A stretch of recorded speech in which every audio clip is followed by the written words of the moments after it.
Chers amis, chers chercheurs de Dieu, amoureux de lumière dominicale, nous voici arrivés au terme de l'année liturgique A.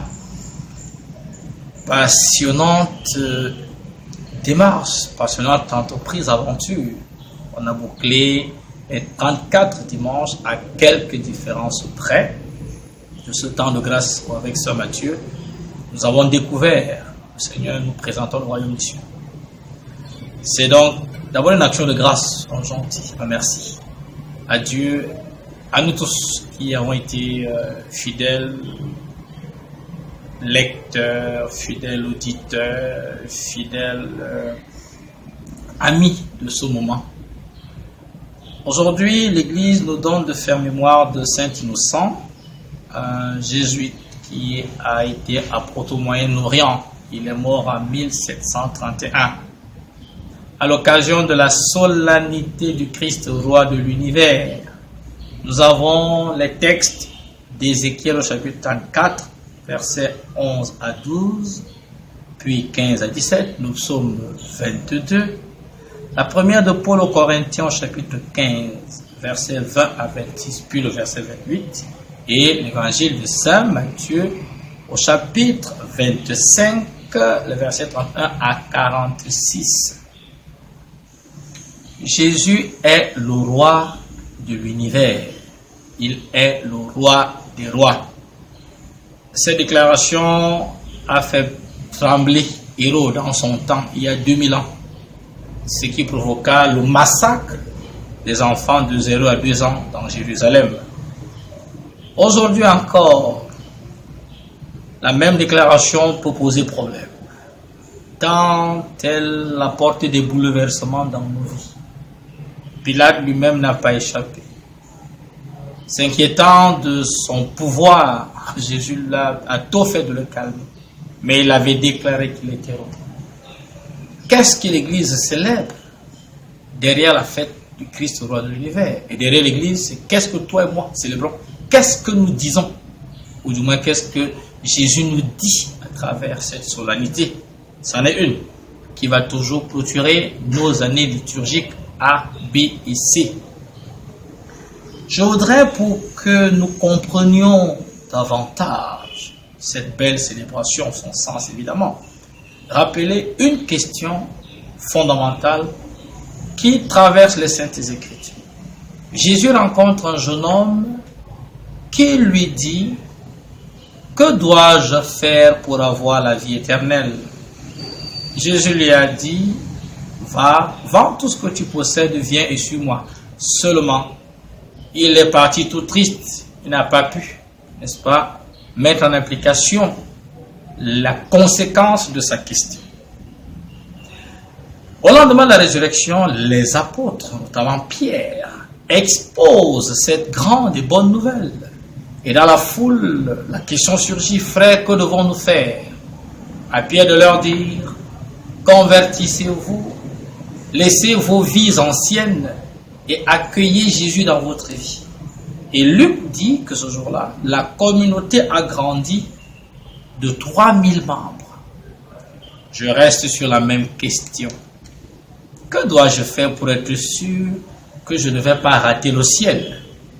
La question est posée à Marc, à moi Guy Marcel, à toi, à nous tous. Et elle nous sera encore posée au soir de notre vie. Voilà qui permet de préciser de quoi il est question. Quand je dirais que Jésus est le roi de l'univers, qu'il est le roi de ma vie, il faudrait que je sache exactement de quoi il est question. Oui, la première lecture pose déjà le décor, une question de jugement de la part de Dieu. Dieu vient reprendre, n'est-ce pas, le gouvernement, la direction de son peuple, parce que, on va le constater, il y en a qui ont failli. Le psalmiste nous rappelle que le Seigneur est notre berger. Ici, notre berger, voilà Jésus, bon berger. On ne saurait manquer de rien. Quelles sont les implications de ces déclarations dans ta vie? Paul enchaîne. Jésus est roi. Jésus est Seigneur, parce qu'il est le premier des ressuscités. La résurrection de Jésus pose sa seigneurie elle dit sa divinité, elle déclare sa royauté. Et dans une formule qui lui est propre, Jésus viendra régner pour tout soumettre à ses pieds. Et déjà, l'épître aux Philippiens ne dit pas une chose différente pour célébrer la royauté du Christ. Mais restons dans cette question qui nous préoccupe. Que dois-je faire pour aller au ciel? Chacun peut dire ce qu'il sait pouvoir dire. Mais Jésus nous a donné une réponse claire, précise et nette. Il y a 2 ans, le pape François, pour le nommer, nous invitait à l'année de la miséricorde. Il nous invitait à redécouvrir les articulations de la miséricorde de Dieu. Quand nous disons que Dieu est miséricordieux, et en lien avec la béatitude, heureux les miséricordieux, eh bien voici ce que cela signifie. Il nous faut, pour être allés au ciel, pour avoir la vie éternelle, pratiquer les œuvres de miséricorde. Il y en a 14. On les a répartis. 7 de nature spirituelle, 7 de nature humaine. Simplement, Jésus nous dit dans l'Évangile que celui qui se sera occupé de son prochain tout au long de sa vie a le ciel garanti. Tu veux t'en convaincre? Alors va relire le bon samaritain. Et la question, je me pose encore à Marc, à moi-même et à nous tous. Si tu vas aller au ciel, voici ce qu'il faut faire. On va aller. Car la répétition est mère de la science, dit-on. Premier acte, pour aller au ciel, il faut donner à boire à ceux qui ont soif. Donner à manger à celui qui a faim. Donner du vêtement à celui qui est nu. Accueillir les étrangers. Visiter les malades. Annoncer la bonne nouvelle aux uns et aux autres. Enterrer dignement les morts en restant sobre. Instruire les ignorants. Prier pour la conversion des pécheurs. Donner de bons conseils. Réconforter les personnes affligées, celles qui souffrent dans leur cœur et dans leur corps, supporter les injures sans vouloir rendre, pardonner les injustices et prier pour les vivants et les morts.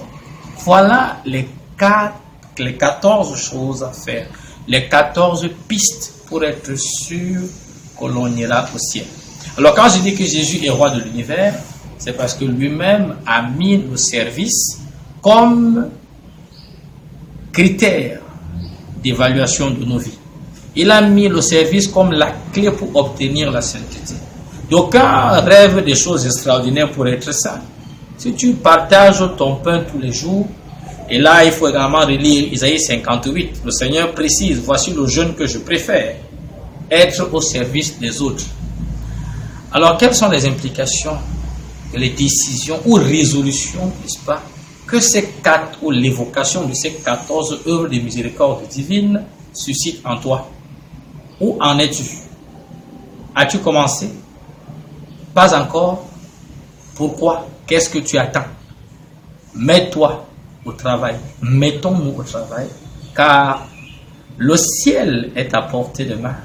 Mais pour cela, il faut se courber pour se mettre au service de son prochain.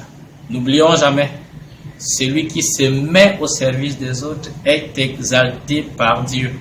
Il y a là toute une dynamique de Magnificat. Mon frère, ma soeur, je ne résiste pas à l'envie de te souhaiter une bonne fin d'année liturgique. Et déjà, on va se mettre en disposition pour le temps de l'Avent où nous allons ouvrir une nouvelle année. Une fois de plus encore, merci pour ta fidélité à ces rendez-vous hebdomadaires. Merci pour ce chemin que nous faisons. Que Dieu continue de nous bénir et qu'il fasse de nous des serviteurs inutiles. Ouvrons nos cœurs, ouvrons nos mains, partageons et ainsi nous serons récompensés de la récompense de Dieu. Bonne semaine, que Dieu nous bénisse et à dimanche prochain.